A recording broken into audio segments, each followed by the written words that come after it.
Ericsson Vietnam joined hands with Hanoi-based Chang An Hospital to provide patients with a set of devices to transfer data to their doctors and nurses using the mobile network.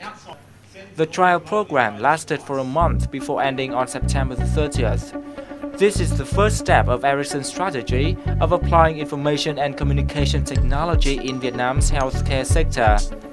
Experts say the service is helpful for patients who have chronic diseases and live far from healthcare facilities. The World Health Organization statistics show that Vietnam has a huge demand of healthcare services, as there are only 12 doctors and 29 clinic beds for every 10,000 people on average.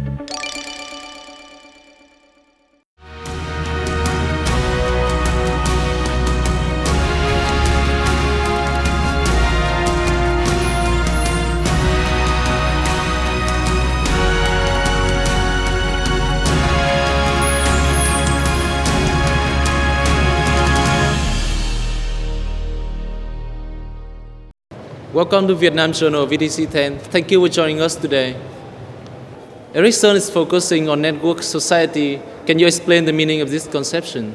Yes, the network society, or the connected society even we call it sometimes, but the network society is about bringing together the benefits of broadband, mobility and the cloud all in one.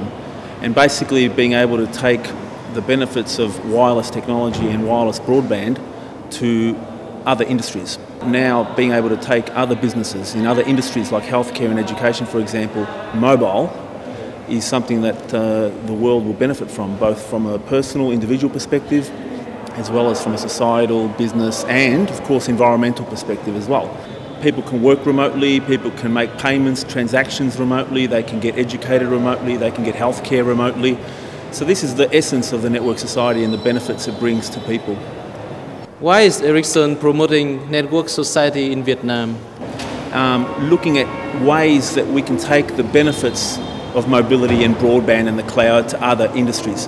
So we ask questions. It's not just about providing answers. We raise the questions and we find partnerships, we forge alliances that can help answer those questions. So in Vietnam specifically, we see that there's certainly benefit in delivering a mobile health service, for example, in the future.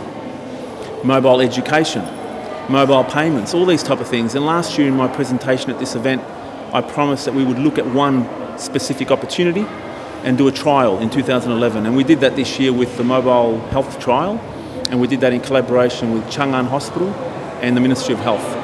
So this is the first step in a series of step-by-step type process that we will engage over the coming years to help make Vietnam connected and create the network society in Vietnam. What are the benefits of network society to Vietnam? It's clear that network society generates a triple bottom line benefit. So for one, the individual benefits. So people in regional, rural, countryside parts of Vietnam, as you can see from the photos here behind me, they can benefit from not having to have direct physical access to those institutions, whether it be healthcare or education. So that's number one. The second benefit is, of course, that we know that the economic value of a country, the GDP, grows as you network more parts of the society. So, for example, Ericsson have an interesting statistic globally where we know that if you increase the mobile penetration, mobile broadband penetration, I should say, by about 10%, you get an extra 1% GDP growth. For every doubling of mobile broadband speed, you get a 0.3% GDP increase. Third key benefit is the environment. So it actually reduces the carbon dioxide emissions.